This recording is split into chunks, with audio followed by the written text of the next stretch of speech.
It's August 1st, 1981, midnight, and television history is about to be made with the introduction of a channel dedicated solely to music. And Gen X is about to be known as the MTV generation. And MTV is getting started with the most iconic, perfect way to launch a music television channel with the Buggles' Video Killed the Radio Star. And if you are not singing that in your head right now, you might want to turn in your Gen X card because really. Anyway, welcome back to the Gen X Experience. Welcome to episode 37, a new month. We are in September. And if you haven't guessed, the theme of this month is the MTV generation. What inspired this theme is MTV, the first week of September, has been playing music videos on MTV2 and MTV Classic in celebration leading up to the VMAs. So weird that they're still on. On the 7th, LL Cool J is hosting, which is, I mean, hello, he's a Gen Xer. By the way, I saw him in person in New York, and I'm lucky I didn't walk into traffic. That man, stunning, stunning, and also he's like iconic, right? He was iconic on MTV. So yes, they're playing videos. I've been watching them, much to Buster's dismay. I'm trying not to sing to them because my dog hates my singing. My feelings are hurt, but you know, he's adorable and cute and sweet. So we'll just let him get away with not liking my singing for now. So yes, because of that, I was like, this is the perfect time to talk about being the MTV generation. So we're going to have 3 episodes starting off here with just me. I'm going to have a guest. I was on her podcast and we started talking about music from Perryman Pop Music. And I was like, you know what? You should come on my podcast. Let's talk about MTV.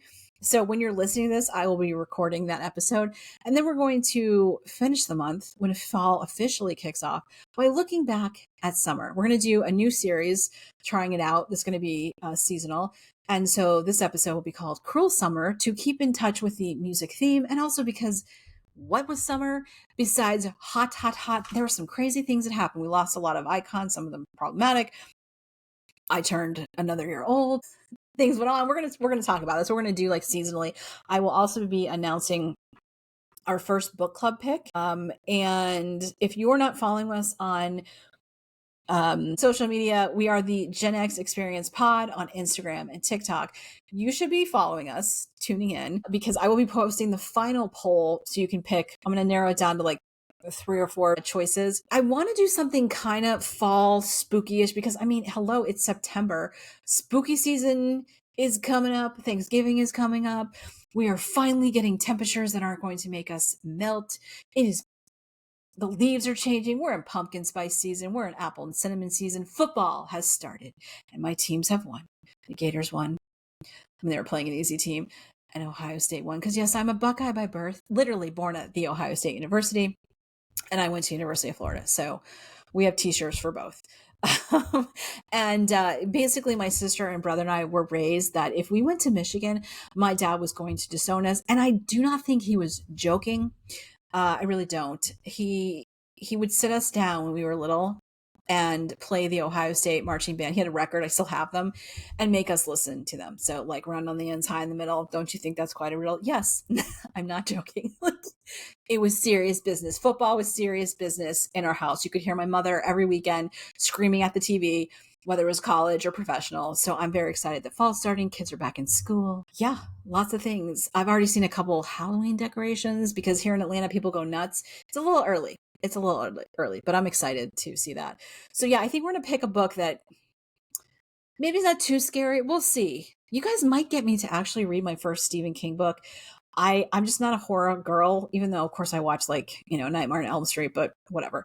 But I've never read Stephen King. I have seen, of course, Stand By Me, which was inspired by his short story. And I did watch the show Haven, which was sci-fi, but it was inspired by the Colorado Kid. So I love sci-fi, big sci-fi fan, but not really horror. So maybe you guys have given me some suggestions. So we will narrow it down. I just want to make sure the book we pick is still like available to be purchased or checked out at the library or listened to. And we're not going to have to like read it in a month. I will give us time because we are adulting.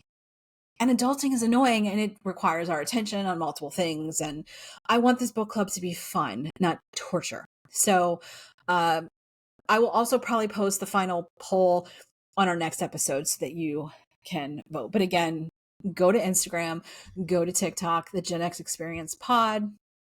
Also, I do have some of those connected to Facebook. So if you are friends with me on Facebook, I might post the final poll there too. But I'm excited to like start some new things. We are a top 10% podcast. I hope to get that up more. You know, we are loved by AARP. We are doing things, and I'm still so enjoying this little project of mine. So let's get back to MTV, right? It was up until till then, the only way you could really see videos was Friday night videos.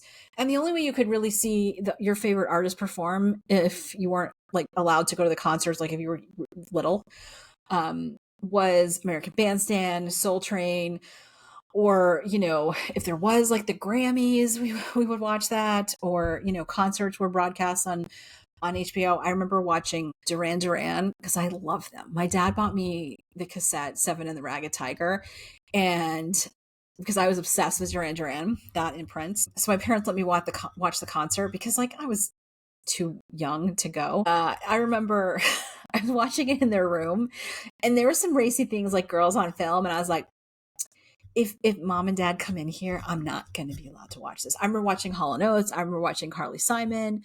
You know, we would see those performances. That was kind of the only way. So MTV gave us like an insight into our artists, like see what they look like and how they performed, and to really see the artistry and the creativity of videos. Now, not all of them were good.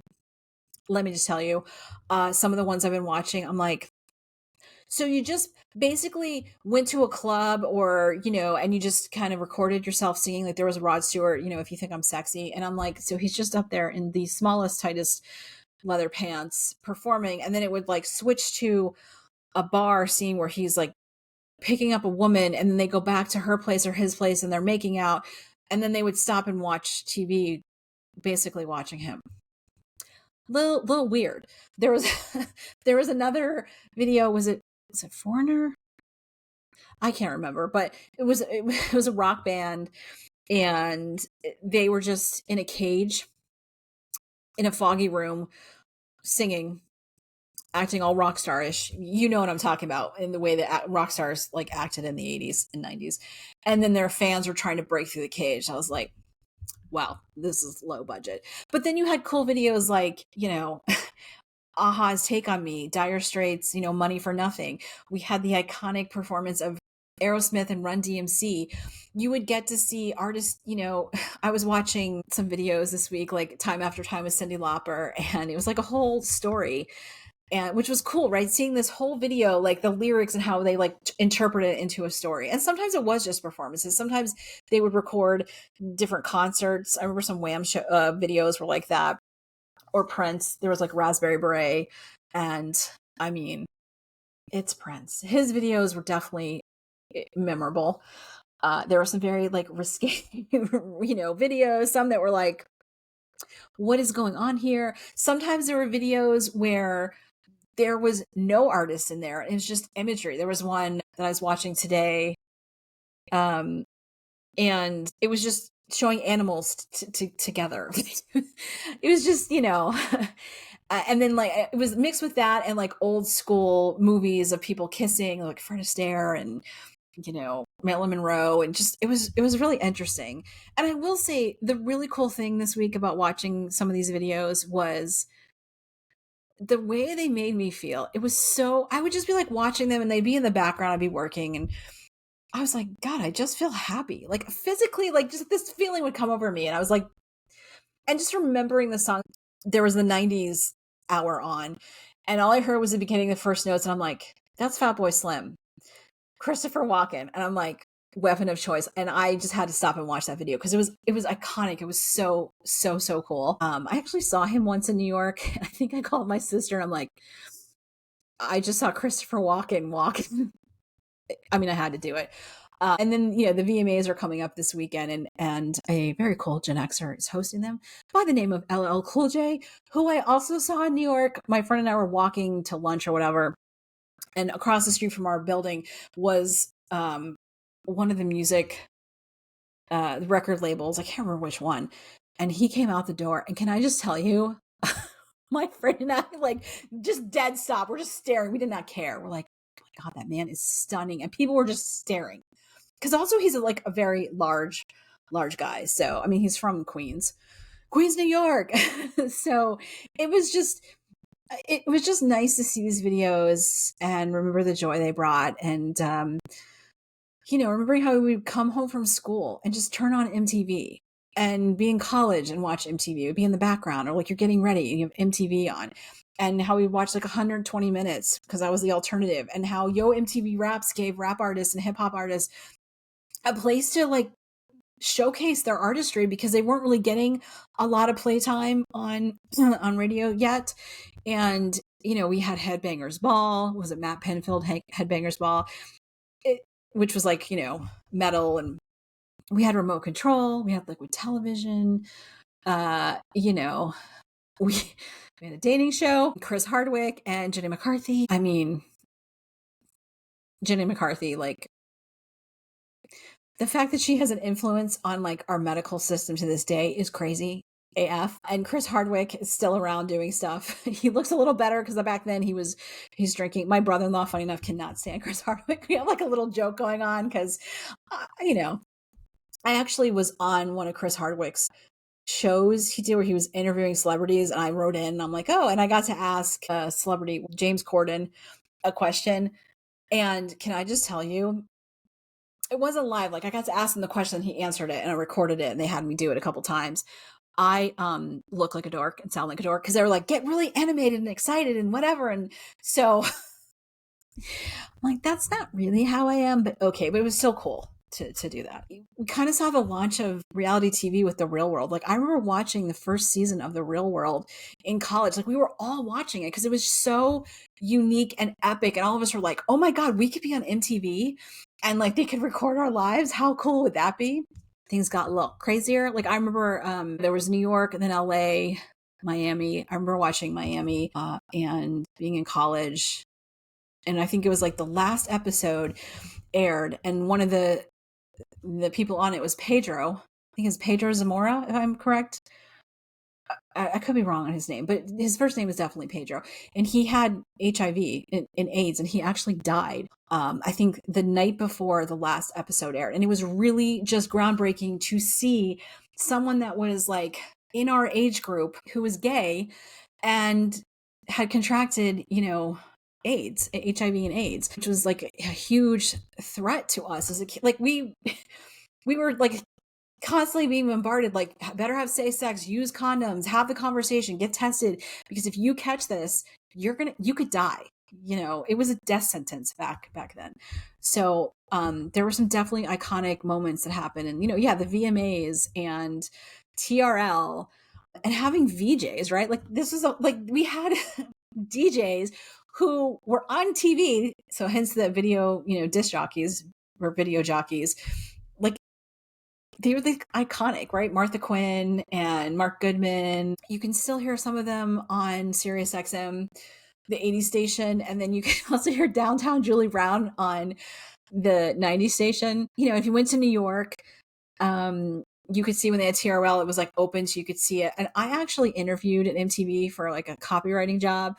I didn't even care if I got the job. I mean, I didn't, unfortunately. Like I was hoping.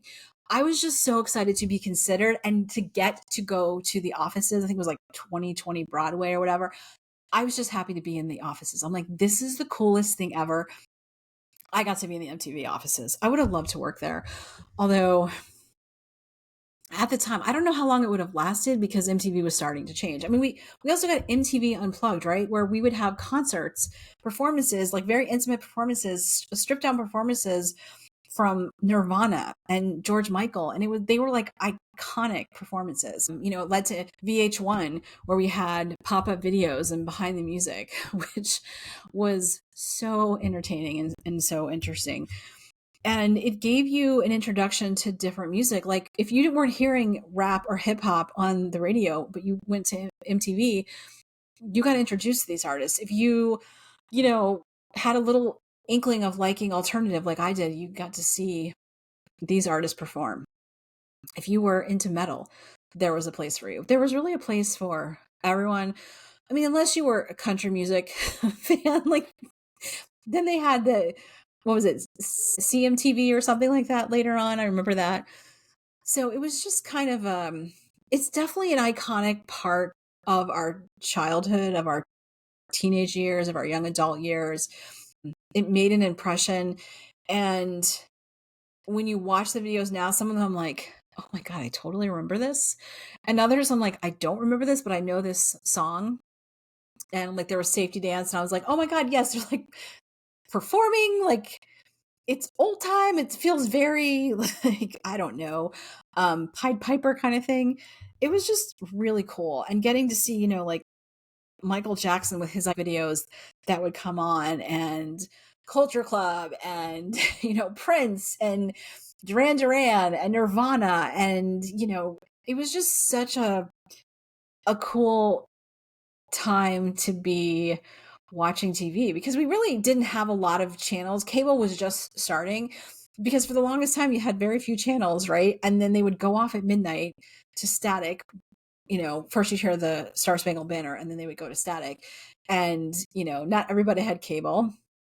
My parents, I definitely remember like HBO, I think was one of the first things, and, getting the cable box. And it was just such a unique time to grow up. And I do really feel sorry for kids today, because they don't get to experience what we got to experience. They didn't get to like come home from school and be like, okay, we gotta watch TRL because they're gonna do the video countdown and maybe one of our favorite artists will be on there. And then you'd see people who would go to New York and get to sit in the audience and get to meet their favorite artists. Or you'd have the artists come and like announce their video, or we had like Kurt Lauder who would like do, the news. I mean, we would find out like when Kurt Cobain died, it was like MTV. When Aaliyah was killed, it was like MTV. Like things would happen. You knew when it was like breaking news, a little thing would come on. You're like, oh no, no, no, what is going on? And even think about how MTV influenced our generation to vote with Rock the Vote. And they had, Bill Clinton on. I know they invited Bush. He wouldn't talk to the young people. Hence why he lost, I think, because we were like, excuse me, you're not gonna consider us, and we're young, and like this is our country, and you're going to dismiss us? Hell to the no. So it was just yeah, it was just a time. It was a special time, and I am so thankful to have grown up in a time where we had music television. And MTV completely changed. Like if you watch MTV now, which literally I have not watched it in years, maybe decades, they're not showing videos. Like I think MTV Classic sometimes does, and maybe MTV2, but it's not what it used to be, where it was just constant videos interjected with like, some shows, like I said, Liquid Television and Remote Control. And but I mean, even Weird Al, right? He would do parodies. I mean, obviously you guys know this, just parodies of videos like Eat It and like a surgeon, and that would be on MTV, which was just just so cool. Like it's just amazing that this was even a thing, right? The fact that anyone would have thought, have um an entire channel dedicated to music that spawned other channels off of it, that you would have, the real world, where I remember in college watching, the first season in New York and just being like, oh my God, these people are having real conversations, and like it's getting deep and it's getting ugly, and then it went to LA, which was like, and then it went to Miami. And, watching the first person of our generation who was gay with HIV AIDS, Pedro, and watching him deal with that, and being so young. And then he passed away, if I remember correctly. He passed away the night before the final episode of that season aired. So, and just how much he moved all of us, and how much he moved the people that he lived with. And it was, I mean, that was groundbreaking, because as Gen Xers, like when the AIDS crisis started, and we started seeing what was happening, and then realizing it wasn't just it wasn't just gay people. And if you were hemophilic, we had like Ryan White, right? Kids could get it because of blood. And being told in school, like, you better, if you're going to have sex, you better wear a condom. Because if you don't and you contract HIV AIDS, that was a death sentence. That was a death sentence. And that was really scary, being having to be like, okay, now we have to have a conversation with people I want to sleep with. Like, do you have STDs? Are we having to go get tested? Like, it was terrifying. And seeing someone our age, living his life and teaching and like going through so much and unfortunately succumbing to the disease, it was like, it was an important thing for MTV to show. And I'm really glad that they did. I'm really glad they talked about things too, that they influenced us to vote because, it's important to participate in our democracy if we still have one after these 4 years. But it is important. And they did have an influence because the thing is, like, you would hear for a while as we got older and MTV kind of like didn't really play music as much anymore, music videos, and it became like just reality TV and weird shows and things and competitions. You would hear younger people being like, yeah, it's too hard to go vote, or I don't know, or my vote doesn't count. And it's like, if you don't participate in our democracy, it's, first of all, it's not, you're not going to win. It's not like just because you vote, your team is going to win. But if you don't show up, then you don't have a voice and you don't have a chance to influence the election and hopefully to go your way. We're seeing the consequences of stuff going now. And part of it is young people are like voting on things. They're like a one issue group, and the issue, they don't know what they're talking about. So I'm not going to get too political, but I'm just saying, like, what has that influence on Gen Z or like Gen Alpha now? I don't know. And I think because we don't have MTV having the conversations and stuff we did, like, kids are missing out. Critical thinking has gone out the window. Yeah, let's get back to the fun stuff, right? Remember, like, coming home or like waiting for, like, okay, this video is going to premiere. You have to watch it this time. Like, you wanted to see the premiere of the video, and so that you could like call your friends and be like, did you see that? And like, it was just, and then like wait for it to come on again because sometimes you're like, wait, I have to see this. And like, did I see that celebrity? Is this, when they would have celebrities or just having iconic directors, making these videos, but also like the tropes, like the lazy videos of, yes, the concert shoots, which usually those weren't too bad because they'd kind of shoot at different concerts, so it would kind of blend together. But sometimes it's just a really bad performance, and it was low budget. Like, the lighting was bad, the clothes were bad, the hair was bad. I mean, it was the 80s. And or you see like these artists that you just listen to, you're like, oh, okay, that's a look. Like, I remember I was never like a hair metal girl. Like, I do like Poison, and I did like, I'm not really a Bon Jovi fan, although I do think John Bon Jovi, nice looking, can fill a pair of jeans. But I would just remember watching them and being like, why are they wearing that? Why is their hair like that? And oh my God, I think they're wearing more eyeliner than I do, or any of my friends. Or like, Culture Club, and like looking at Boy George and being like, okay, I know he's a guy, but like, why is he like dressing like that? And then be like, I don't care. Like, you would try to figure it out. Like, I loved his music. He's brilliant. Didn't know at the time all those songs were about his drummer. I think we learned that from like behind the music, but like watching that, like trying to like figure out who these people were. I mean, I'm sorry. Like, yes, I know George Michael played for the other team, but I and many of my contemporaries thought he was stunning, which he was, and also had the greatest voice. I mean, I'm sorry, him, Faith, leading up, wearing those jeans and those cowboy boots and the leather jacket and his tush. Like, I'm sorry, I don't care. I don't care what team he played for. He was hot. And my mother later being like, what do you mean you didn't know he was gay? Hello. And I was like, Mom, again, it was the 80s. People wore neon. Guys were wearing, like, it was kind of androgynous sometimes. She's like, it didn't matter that the short shorts or whatever. I knew he was gay. And y'all just didn't. Or like misinterpreting videos. So as I've told the story before, my best friend and I did a little performance in the 5th grade to Olivia Newton-John's Let's Get Physical.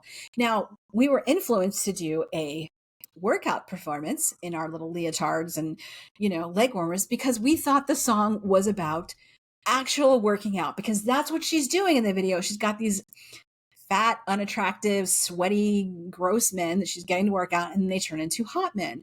So we literally, and she's in a workout outfit. So, like, this is what we thought it was about. No.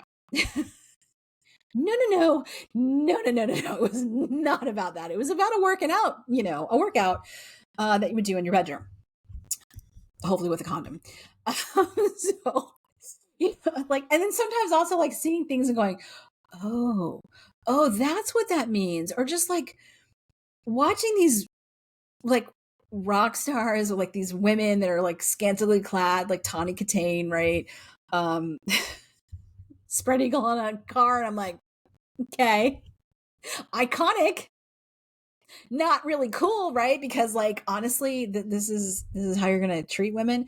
Or I did see a Tiffany video. I think We're Alone Now, which is actually a remake of a Beatles song, and she was performing in the mall, and I'm like, oh my god, I forgot about how like Tiffany and New Kids on the Block and Debbie Gibson and like would go to malls and put on concerts. Like it was, and they would film those, they would use those for videos. So, or, you'd get to watch the performance. So it's just funny, like watching these videos and they bring me such joy. Some of them are like, I'm like, okay, so here's some of the tropes.